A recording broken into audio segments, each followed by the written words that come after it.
Hay un pensamiento en el Evangelio según San Juan, en el capítulo 16, el versículo 8. San Juan capítulo 16, versículo 8. Uno de los temas favoritos del Señor Jesús fue hablar acerca del Espíritu Santo. Y es interesante conocer este personaje de la Biblia, porque en él y a través de él se mueve todo el desarrollo bíblico y todo el plan de salvación de nuestro Señor. San Juan capítulo 16, versículo 8, dice la palabra de Dios: y cuando Él venga, convencerá al mundo de pecado, de justicia y de juicio. ¿Podemos estar en pie?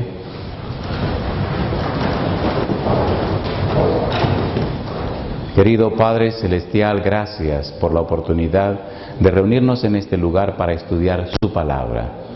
Señor, gracias por los ángeles que nos acompañan. Gracias por la presencia, dirección y bendición de su Espíritu Santo. Padre amado, ahora, al abrir su santo libro, permita que nuestra mente también quede abierta al conocimiento de su verdad, que no haya ruidos en nuestra mente.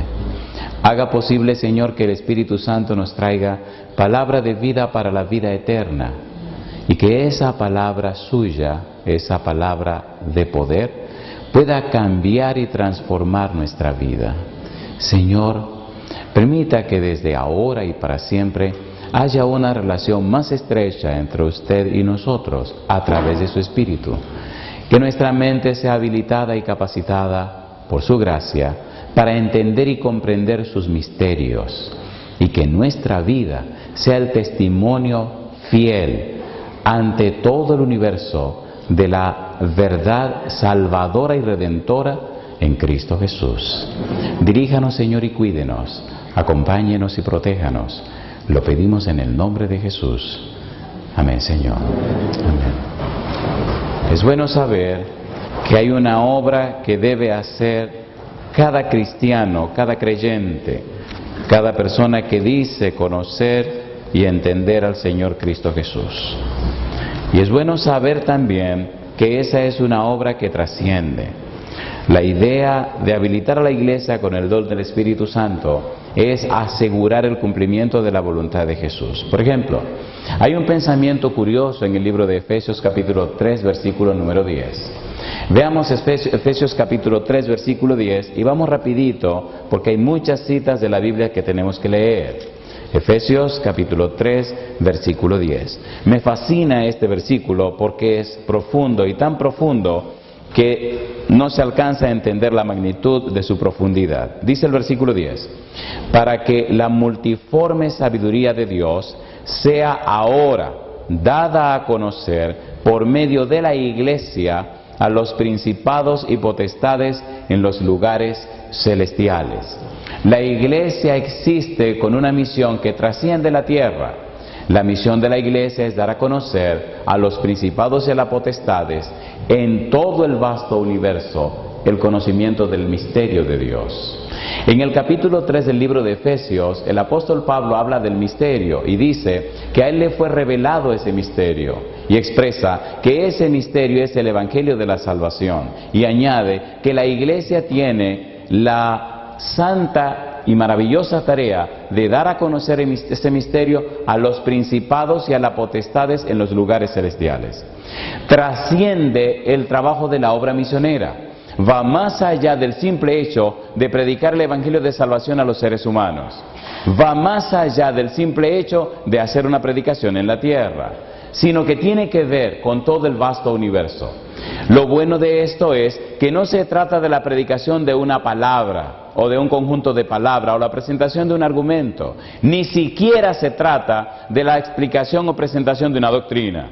Más aún, se trata de demostrar o mostrar la experiencia de una vida. Por eso, en el capítulo 16, versículo 8 de San Juan, dice que el Espíritu convencerá al mundo de pecado, de justicia y de juicio. Cuando usted analiza el verbo convencer, descubre que no se está tratando de una doctrina, ni de una predicación. Se trata nada más y nada menos que del testimonio de personas que conocen en forma, y vale la pena la redundancia, de forma personal a Dios. Y ahora a través de su experiencia, a través de su vida, a través de su testimonio, y traduzca ese testimonio como la presentación de las evidencias a favor de Jesús. La experiencia de ese individuo, hombre o mujer, lo que esa persona está viviendo, hombre o mujer, se traduce en una relación tan estrecha con Dios que a través de él o ella el Espíritu puede mostrar el carácter de Dios no solo a los seres humanos, sino ante todo el universo. En el libro de Primera de Corintios capítulo 4, el versículo número 9, mire lo que dice: la obra del Espíritu de Dios trasciende la tierra. La obra del Espíritu de Dios va más allá que el simple hecho de presentar el plan de salvación a los seres humanos. Dice el apóstol Pablo, 1 Corintios 4:9, porque según pienso, Dios nos ha exhibido a nosotros los apóstoles como postreros, como a sentenciados a muerte. Y ahora dice, pues hemos llegado a ser, ¿qué cosa? ¿Qué dice ahora? ¿Qué es un espectáculo? Cuando usted lee la palabra espectáculo, ¿en qué piensa? Bueno, en un show, ¿sí o no? ¿Y para qué son los shows? ¿Cuántos deben ver el show? Todos. Así que usted es un show, usted es una presentación. Y su presentación, su show, debe ser visto por ¿quiénes? Dice ahí. Porque somos un espectáculo, ¿para quién? Para el mundo. ¿Para quiénes más? Para los ángeles. ¿Y para quiénes más? Para los hombres. ¿Dónde viven los ángeles? En el cielo. ¿Dónde viven los hombres?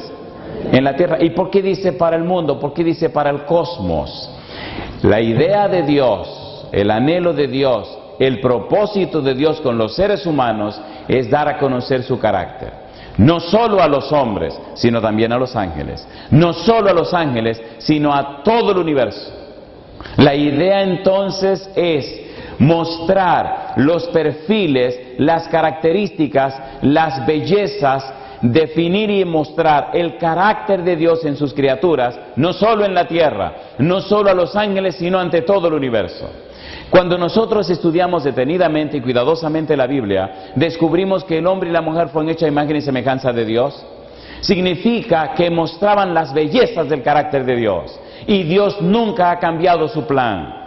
Cuando el pecado entró y con el pecado la muerte, Dios no cambió el plan. Al contrario, Dios lo que hizo fue magnificar su plan, hacerlo más glorioso, porque ahora mostraría su carácter, la belleza de su ser, en criaturas completamente caídas. Y comienza la guerra entre el bien y el mal. Satanás dice, es imposible. Dios dice, para mí todo es posible. Gabriel dice, Lucas 1:37, para Dios nada es imposible. Ahora mostraría su carácter no solamente en criaturas que no han caído, sino en seres humanos caídos. Por tal razón, el mismo Dios asumiría y tomaría la naturaleza humana para exaltarla sobre todas las creaciones del universo. De esa manera, ser un ser humano en este momento es una jerarquía, es una distinción, es algo tan glorioso y maravilloso que las criaturas celestiales, los que viven en los otros mundos, no pueden alcanzar a entender cómo la humanidad ha llegado tan alto y tan alto que ahora tendrá un lugar en la casa de Dios. ¿Es así o no es así? A ver, ¿es así o no es así? ¿Dónde pasaremos la eternidad? En la casa de mi Padre, ¿qué cosa hay? ¿Dónde viviremos? ¿Dónde viviremos? La peor tragedia humana es no saber quién es. La peor tragedia humana es no saber que son príncipes y princesas del Rey Celestial. Inclusive, Primera de Pedro capítulo 2, versículo 9, rapidito. Recuerde que estamos tratando de poner la mesa, pero esto tiene que estar claro en su mente para entender lo que viene.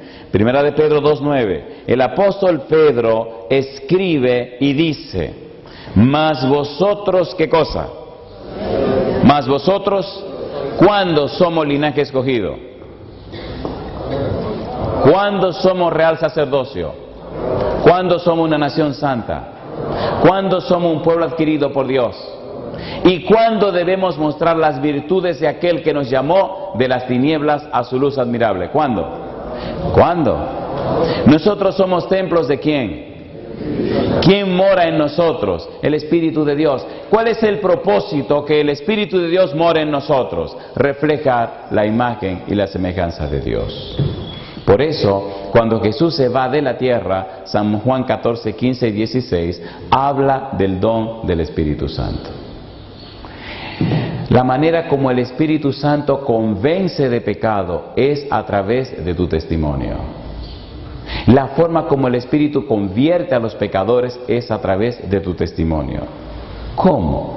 No es lo que tú le dices, sino el poder del Espíritu de Dios obrando en ti y mostrando en ti las evidencias de tu conversión, lo que hace que otro se convierta y se arrepienta. ¿Se entiende, por favor? ¿Se entiende, por favor? ¿Sí o no? De manera que debemos comprender entonces las palabras de Jesús para entender la misión del cristiano. No estamos aquí en este momento por esto o por aquello. Si una persona está aquí este día, es por la gracia de Dios y la obra del Espíritu Santo. Es el Espíritu de Dios que cambia corazones. Es el Espíritu de Dios que transforma vidas. Sin el Espíritu de Dios no hay ninguna esperanza. Ahora, ¿cómo lo hace Dios? En Efesios capítulo número 3, donde comenzamos, en los versículos 16 al 19, y seguimos en la parte introductoria, el apóstol Pablo nos dice cómo lo hace el Espíritu Santo. ¿Cómo será posible, preguntaría usted, que Dios me cambie a mí para mostrar en mí su carácter, para reflejar en mí sus virtudes, para que vean en mí la belleza de su santidad? Dice el apóstol Pablo, Efesios 3, versículo 16, para que os dé conforme a las riquezas de su gloria, ¿qué sigue diciendo? El ser fortalecidos con poder en el hombre interior por su Espíritu. ¿Y qué sigue diciendo ahora? Para que habite Cristo por la fe en vuestros corazones, a fin de que, arraigados y cimentados en amor, seáis plenamente capaces de comprender con todos los santos cuál sea la anchura, la longitud, la profundidad y la altura, y de conocer el amor de Cristo que excede a todo conocimiento, para que seáis llenos de toda la plenitud de Dios. Tres cosas. Número uno, que sean fortalecidos con poder en el hombre interior. Que sean fortalecidos con poder, llenos de potencia y de dinamismo en el hombre interior.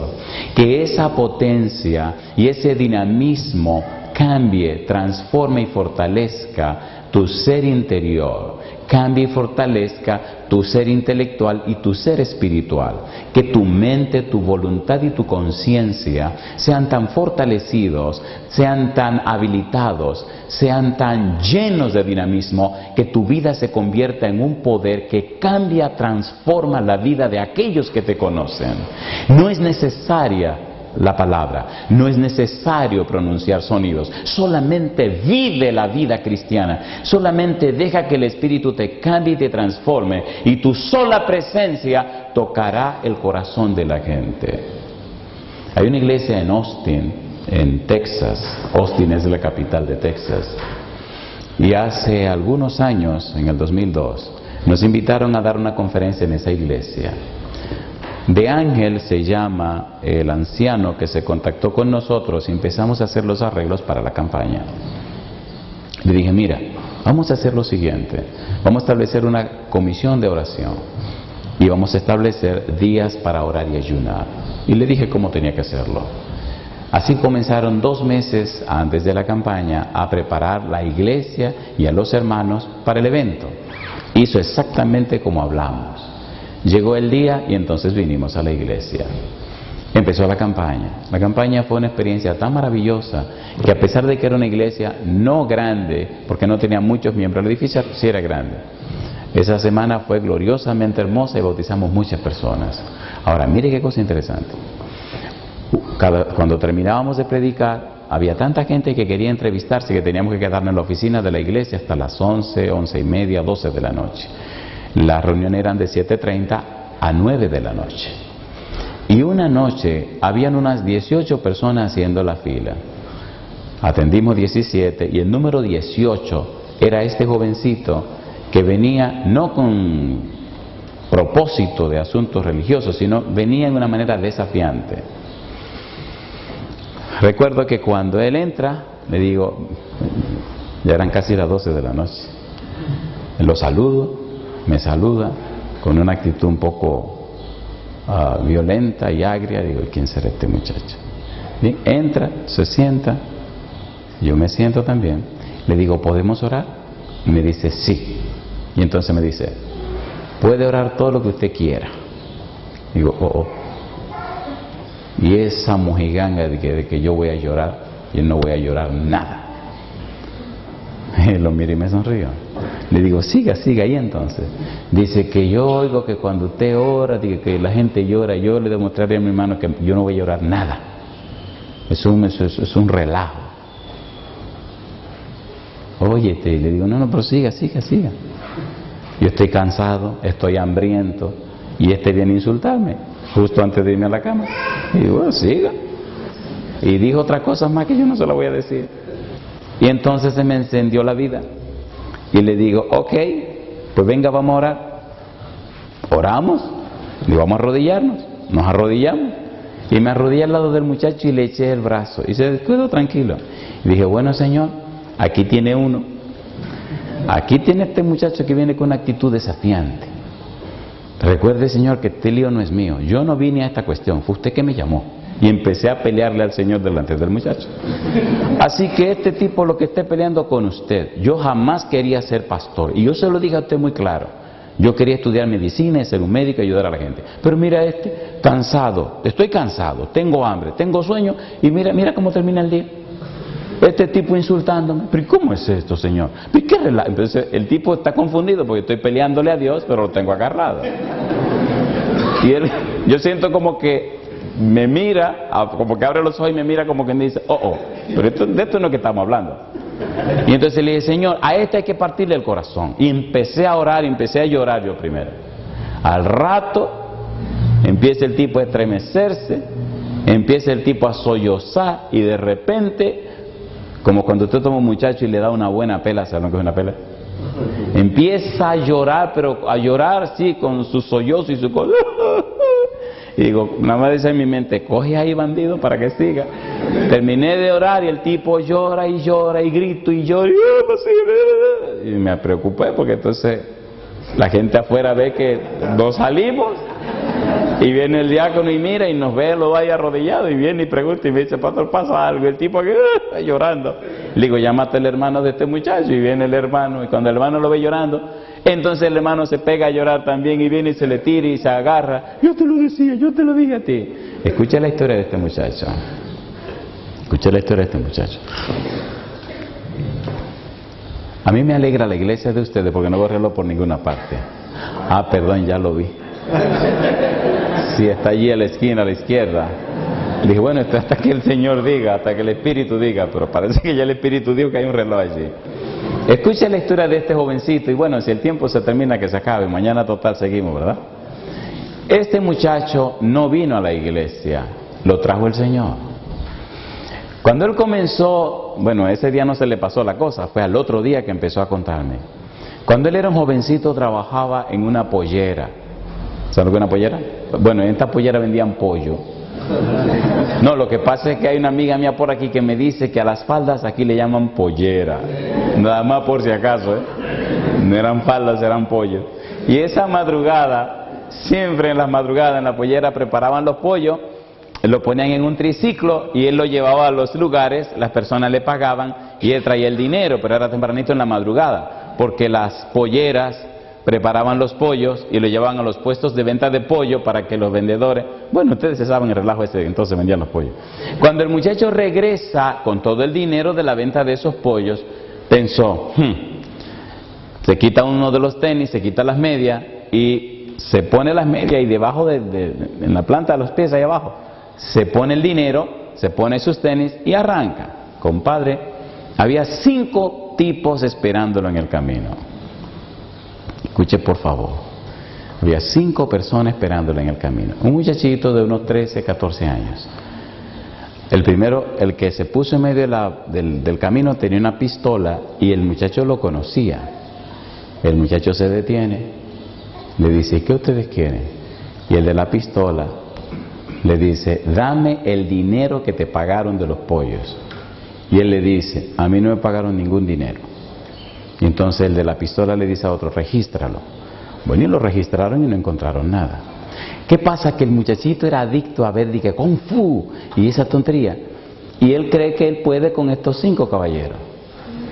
Y entonces, parece que había visto muchas escenas de la película, el de la pistola se descuidó y él, de buenas a primeras, le quita con la mano izquierda la pistola y se le ocurre darle un puñetazo en la cara al tipo. ¿Se imaginan 5 hombres lo que hicieron con ese muchacho? Le rompieron huesos hasta que le dio la gana. Lo tiraron bañado en sangre en medio del camino, pero no se llevaron el dinero. Lo llevaron al hospital, lo operaron de varias cosas y ahí andaba el pobrecito con huesos rotos por todas partes. Meses le llevó recuperarse, pero a medida que sentía dolor, sentía odio. Y él nada más decía, yo conozco a los 5 y yo sé lo que voy a hacer. Se recuperó y entonces se le hizo un vicio el asunto del karate, el kung fu, el taekwondo, toda esa cosa. Y se hizo fuerte y se hizo malo. Cuando tenía 17, 18 años, hasta la policía lo buscaba. Y se ganaba la vida de esta manera. Usted quiere darle una paliza a alguien, entonces usted lo contrataba. Le pagaba la mitad, él iba y le daba la paliza a la persona y venía y recuperaba la otra mitad. Ahí de usted si no le pagaba la otra mitad. Y dice, mire pastor, me hice el diablo, era rabioso. Y a los 5 los agarré y le hice cosas que usted no tiene idea. Y tan malo me hice que salí huyendo de mi país y me pasé para acá. Tenía un solo pensamiento en mente. Yo me voy a ganar la vida matando gente. Yo me voy a hacer tan malo. Me puse a bregar con asuntos de espiritismo, asuntos de santería y demás, porque yo decía, yo quiero asociarme con el diablo, yo quiero ser del diablo, yo quiero ser un demonio, yo quiero ser malo. Y justamente empezó a ser tan malo y tan malo, que empezó a sentir la presencia del diablo, al punto que en la casa de este muchacho que era su hermano, donde se había alojado, estaban atemorizados y aterrorizados, y hasta le tenían miedo. Recuerdo que la primera vez que el hermano lo invitó a venir a la iglesia, esa noche no pudieron dormir. Me cuenta el hermano que se oían cosas caminando por encima de la casa, y había un terror en la casa y un temor tan grande, que solo el hecho de él pensar venir a la iglesia era un problema. Y la noche que dijo, yo voy para la iglesia, se le dijo en un tono y una manera tan extraña que el hermano se asustó. Pensó que iba a venir a la iglesia a hacer un desorden. Y después que el sermón terminó, le dijo, yo también quiero ir a la fila.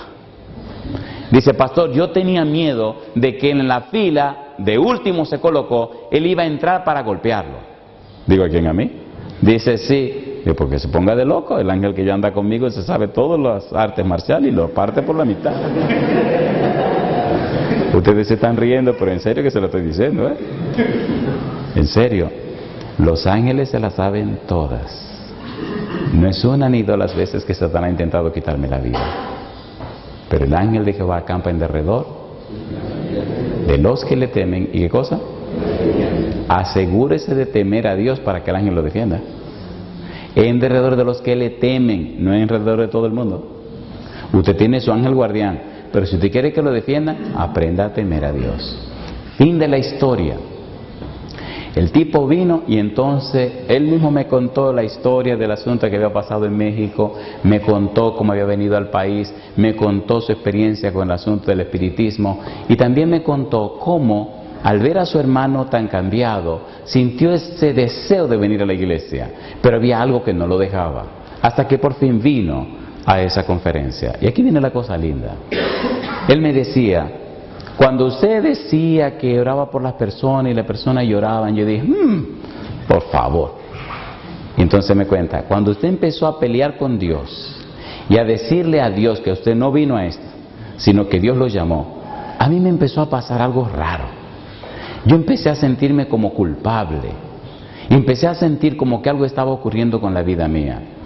Y de repente a mi mente comenzaron a llegar todos los recuerdos de todas las cosas malas que yo había hecho. Y de repente empecé a sentir terror por lo malo que yo era. Y empezó a darme miedo de enfrentarme con Dios.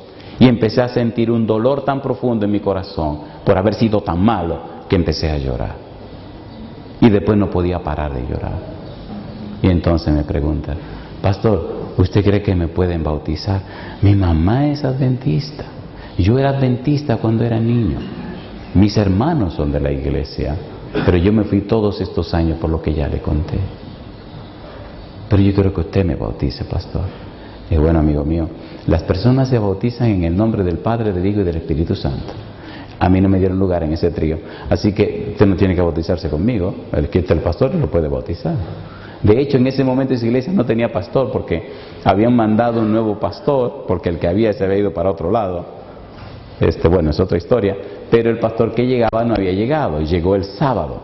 Ese miércoles bautizamos 5 personas. Y él dijo que se quería bautizar el sábado porque tenía que arreglar algunas cosas y quería que su mamá se enterara de su bautismo. Llegó el sábado. Había como 24 personas sentadas enfrente para bautizarse. Y la número 24, pregúnteme quién era. El amigo. Cuando el pastor nuevo llegó ese sábado y vio tanta gente para bautizar, vino y me dijo, déjeme bautizarlo a mí. Digo, claro, estas son la gente de su iglesia. Cuando todos están bautizando, el hermano del muchacho va y se le acerca muy contento y le dice al tipo, incómodo y molesto, no me voy a bautizar nada. Y le dice el hermano, ¿y por qué no te va a bautizar? Yo quiero que me bautice el pastor. Dice, no, pues bien, vamos a hablar con el pastor. Cuando viene este bravucón y me dice, si usted no me bautiza, yo no me bautizo. Le digo, bueno, pues no se bautice, no lo va a bautizar nada.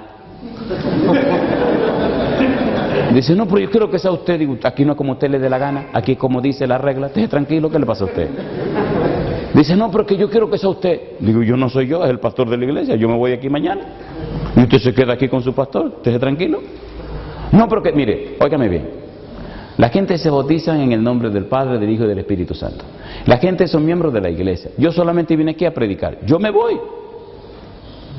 Así que usted se va a bautizar como diga el pastor. ¿Sí o no? Y me dice él, sí. Y entonces viene y nos abrazamos y empezamos a llorar los dos. Le dije, mi negro, estate tranquilo, no me hagas sentir mal si yo estoy loco por bautizarte, pero la regla dice que le toca a él. Pero usted puede decir que usted quiere. Digo, estate tranquilo, no me mete en problemas. No importa quién te bautice, lo importante es que te entregaste a Jesús. Qué cosa linda. Me cuentan después que cuando él llamó a la mamá para decirle, mamá, yo me bauticé, a la señora casi le da un mareo. Dice que no lo podía creer. El hermano lloraba y lloraba y lloraba. Yo le hago una pregunta. ¿Es importante el testimonio de tu vida para la salvación de los demás? ¿Sí o no? Otra pregunta, y esta le va a doler. ¿Verdad que no hemos vivido lo suficientemente cerca de Dios como para que el Espíritu nos guíe y nos use en el cambio y la transformación de la vida de los demás? ¿Sí o no?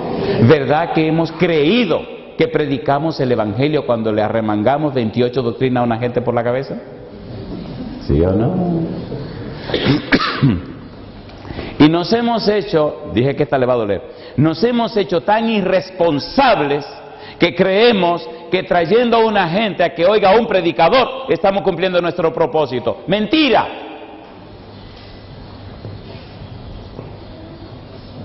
El cumplimiento de nuestro propósito es vivir tan cerca de Dios, estar tan lleno del Espíritu de Dios, que la gente al conocernos pueda percibir, la gente no es tonta, pueda ver, la gente no es tan tarada como usted piensa, y pueda comprender que en nosotros se manifiesta la gracia de Dios, que nos cambia y nos transforma a la imagen y semejanza de Cristo Jesús. Pablo dice, sois linaje escogido, no dice seréis. Santiago dice, San Juan dice, nosotros somos hijos de Dios, no dice seréis hijos de Dios. Ya lo somos. La gente necesita ver en ti al Dios que tú predicas, en tu carácter, en tu forma de ser. En esta época postmodernista, la gente no cree en palabras, ni en subjetivos, ni en subjeciones, ni en cosas abstractas. La gente cree en lo que la gente está mirando. Y si el Evangelio es poder de Dios, ese mismo poder tiene que cambiarte a ti antes que tú pretendas que sea cambiada la vida de otra gente. ¿Es así o no es así? A ver, ¿es así o no es así? Cuando acepté al Señor Cristo Jesús, tuve que bautizarme escondido. Escondido porque mi mamá me dijo, si te bautizas en esa iglesia te echo a la calle. De manera que escondido me bauticé el 30 de junio de 1979. Y toda la ropa que usé en mi bautismo la eché a la basura cuando terminó el bautismo. Tuve que con un abanico secarme bien el pelo y peinarme. En ese tiempo tenía pelo, no es como ahora hubiera sido más fácil. En ese tiempo tuve que secarme bien el pelo para llegar a la casa, y cuando llegué con una actitud como de que había hecho algo raro. Y los padres, usted sabe que los padres se la llevan toda. Recuerdo a mi mamá esa noche que me decía, ¿y tú qué tienes? No, yo no tengo nada. ¿Y en qué tú andabas? Yo doy la iglesia. ¿Y tú estás seguro que tú no hiciste nada? Yo, algo, pero ¿qué se puede hacer en la iglesia? Está bien, compadre. 1 año y medio después, estoy muy afanado estudiando Daniel y el Apocalipsis. Había un folleto grande, viejo, de esos años, quién sabe de cuándo. Parece que le tomaron el comentario de Daniel y el comentario de Apocalipsis y hicieron un solo volumen. No sé si, bueno, ustedes lo conocen, es un manual viejísimo. Y ¿cómo se llama? El certificado de bautismo lo había puesto en ese libro. Y el libro estaba sobre una mesa. Mi mamá estaba sentada y mi hermano también, así, estaba mirando creo que la televisión. Y yo voy y tomo el libro y por descuido se me cae, y cuando se cae, el libro, ¡pum!, golpea y ¡piu!, se sale el certificado, compadre. Yo dije, ay mi madre, tierra, trágame. Mi mamá mira el certificado, mi hermano lo mira también. Digo, ahora sí se va a armar aquí. Mi mamá se levanta y ella toma el certificado y lo mira. Y no me lo pasa a mí, sino que le dice a mi hermano José, José, ¿y esto qué es? Toma. Y mi hermano lo toma y mira y ve que dice certificado de bautismo. Me mira a mí, mira a mi mamá y dice, mamá, dime, mejor que te diga Andrés, toma. Yo tomo el certificado, él se levanta y sale, porque él dice, aquí se va a armar, compadre. Y yo agarro el certificado y le digo, mamá, esto es, oiga bien, un certificado de bautismo. Y me dice ella, es un certificado de bautismo. Y, digo, y entonces me dice, ¿y de quién es? Mamacita linda. Y le digo, ese sí, ese es mío. Entonces me pregunta ella, pero ya yo estoy mirando la puerta porque la doña no andaba preguntando muchas veces. Entonces me dice ella, y entonces tú te bautizaste. ¿Y cuánto hace que tú te bautizaste? Como 1 año y medio. Digo, ay mi madrecita, solo voy a dejar que me dé el primer tablazo y el segundo ya voy a correr. Y me mira y me dice, caramba Andrés, y no nos invitaste. Digo, ¿cómo? Mi hijo, cuando uno hace decisiones como esa, uno tiene que invitar a toda la familia, porque esas decisiones son fuertes y son importantes. ¿Lo sabe lo que es entregarse en las manos de Dios y dedicarle la vida a Dios? ¿Por qué no nos invitaste a mí, a tus hermanos? Y ahí hubiéramos estado todos para apoyarte. Yo no quise argumentar, nada más le dije, sí mamá, sí. ¿Lo hiciste mal? Sí mamá. ¿Te equivocaste? Sí mamá. ¿Otro día tú no vas a hacer una cosa como esta? No mamá. ¿Tú te imaginas lo lindo que hubiera sido que toda esa gente en la iglesia hubiera mirado que tú tenías tu mamá y tus hermanos y tu familia? Bautizarte solo, como si no tuvieras familia, ¿cómo es posible? Ese día cuando te entregaste a Dios, me dio un sermonazo y yo solamente dije, sí mamá. Una pregunta, ¿creen ustedes que una madre se siente contenta y feliz al ver que su hijo adolescente decide entregarle su corazón a Dios? ¿Sí o no? Cuando años más tarde mi mamá enfermó y estaba para morir y aceptó al Señor Jesús, dijo algo que se grabó en mi corazón hasta el día de hoy. ¿Por qué estoy haciendo esto? Disculpen, yo no puedo creer en palabras solamente. Uno de mis problemas con la vida cristiana es que se me hace difícil creer en palabras. Y voy a decir esto, y ojalá me entiendan. A mí se me hace difícil creer en Dios, pero se me hace fácil creerle a Dios. ¿Entendieron? ¿Entendieron? ¿Es lo mismo creer en alguien que creerle a alguien? ¿Es lo mismo? ¿Es lo mismo? Génesis, capítulo 15, versículo 6. Por favor, la manera como el Espíritu convencerá a la gente de pecado es a través de nuestro testimonio. Génesis, capítulo 15, versículo 6. ¿Cómo dice el verso 6? ¿Y Abraham qué cosa? Génesis 15, 6. ¿Qué dice? Y creyó ¿a quién?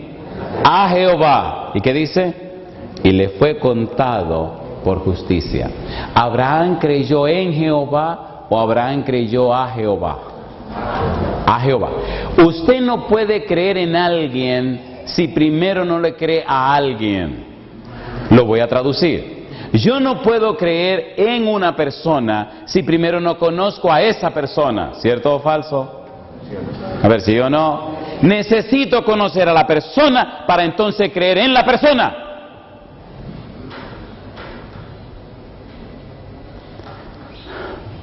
Allí en su cama, en su lecho de muerte, esperando el día, con las horas contadas, mi mamá aceptó entregar su vida en las manos de Cristo Jesús. Cuando le pregunté, mamá, ¿tú aceptas a Jesús como tu Salvador personal? Con una sonrisa me dijo que sí. Y yo me sorprendí. 17 años y 6 meses diciéndome que no. Y brava en contra de la iglesia.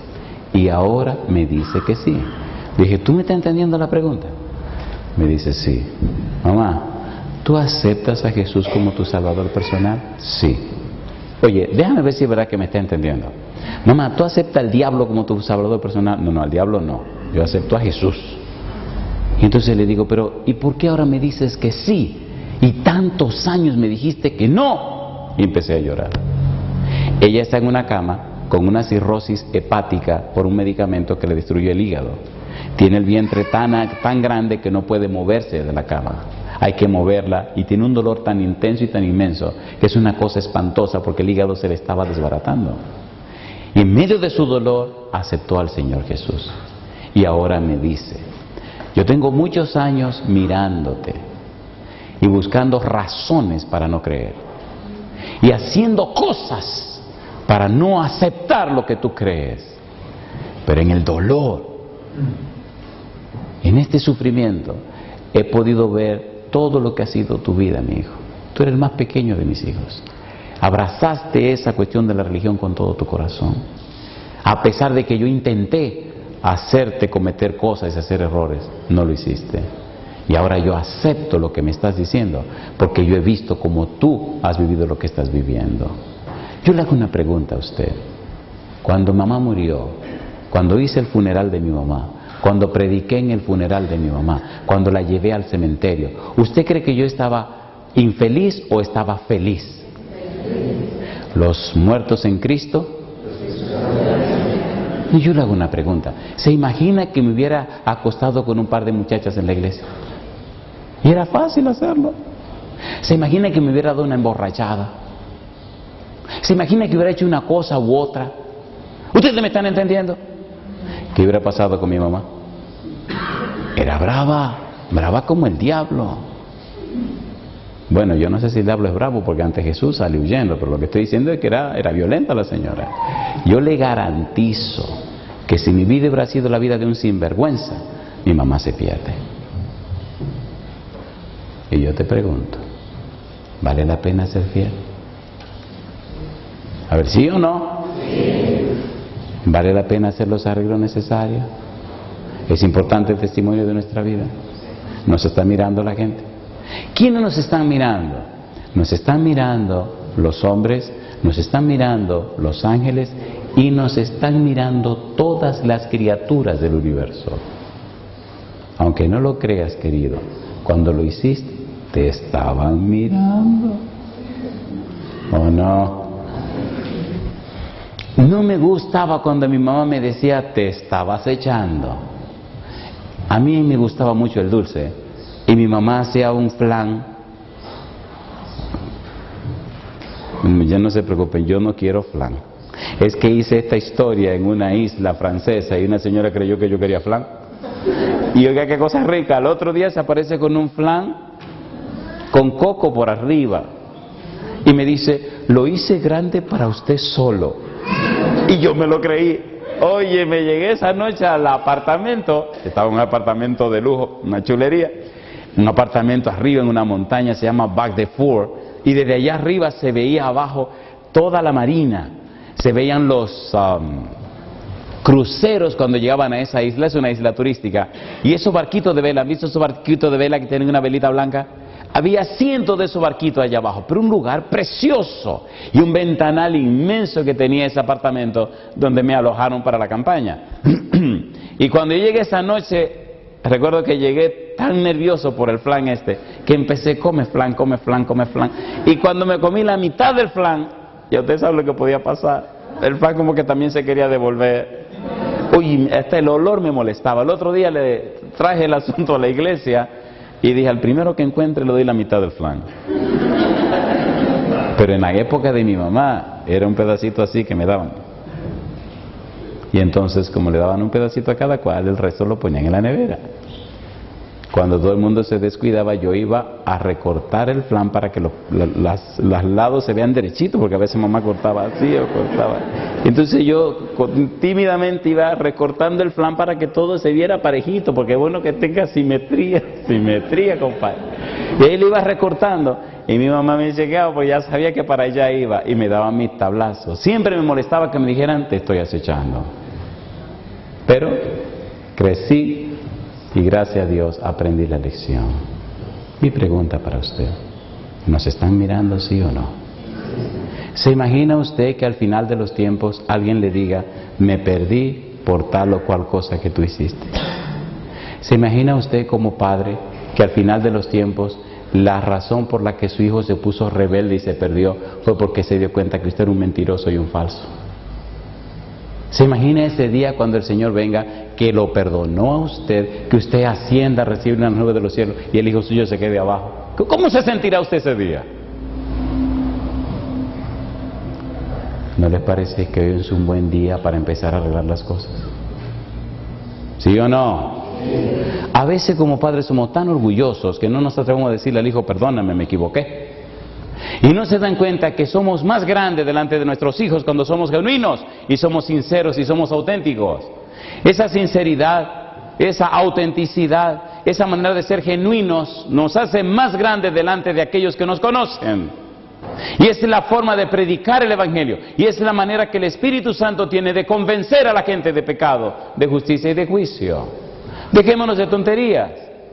Tenemos que ser genuinos, que ser transparentes. Tenemos que ser originales, tenemos que ser reales. Generalmente estamos vestidos y cubiertos con una máscara. No sirve, no funciona. Necesitamos quitar la máscara y mostrar en realidad lo que somos.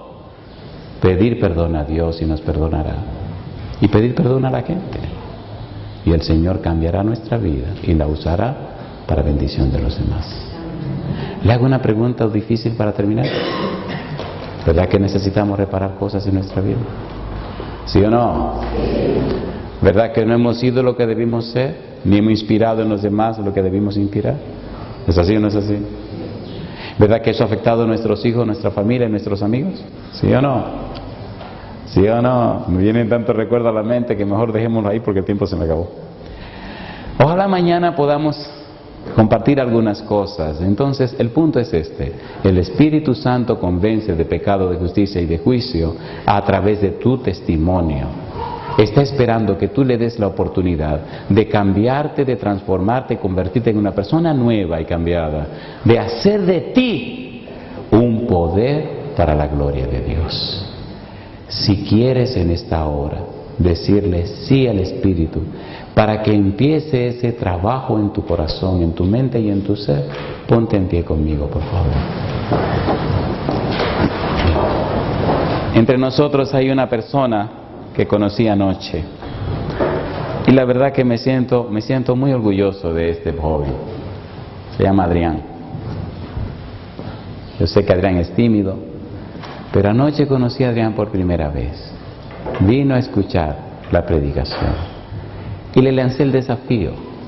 Y Adrián está aquí hoy con nosotros. ¿Cuánto felicitan a Adrián?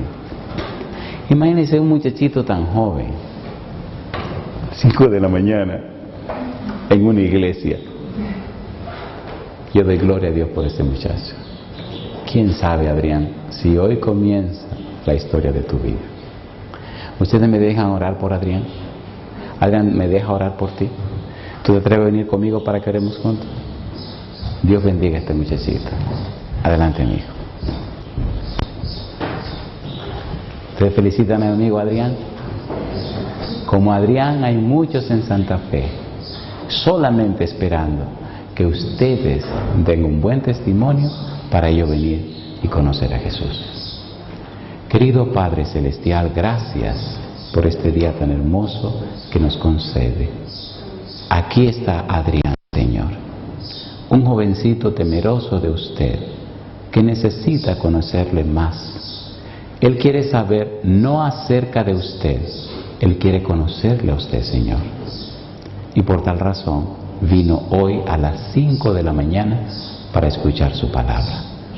En esta hora, Padre amado, le ruego, como ministro del Evangelio, que el Espíritu Santo pueda morar en Adrián, que desde hoy sea una persona completamente cambiada para la gloria de su nombre. Bendiga a cada joven y adulto de nuestra iglesia para que su testimonio sea tan inspirador, para que su vida sea tan fiel, para que su experiencia sea tan profunda, que inspiren a otros jóvenes y jovencitas como Adrián para venir a los pies de Jesús. Gracias, Señor, muchísimas gracias por mostrarnos que el Santo Espíritu está trabajando en nuestro medio. Gracias por el ministerio de los ángeles y gracias nuevamente por Adrián, a quien usted, Señor, trajo en esta mañana. Que desde hoy la vida de Adrián sea vestida con su manto de justicia. Que desde hoy su gracia trabaje en Adrián, cambiando y transformando su ser. Que desde hoy el Santo Espíritu repose en él, convirtiéndolo en un espectáculo, no solo para los hombres y los ángeles, sino para todo el universo. Llévenos en paz, Señor, y cuídenos. Guíe nuestras vidas ahora y siempre. Lo pedimos en el nombre de Jesús. Amén, Señor. Amén. Dios te bendiga, Adrián. Gracias por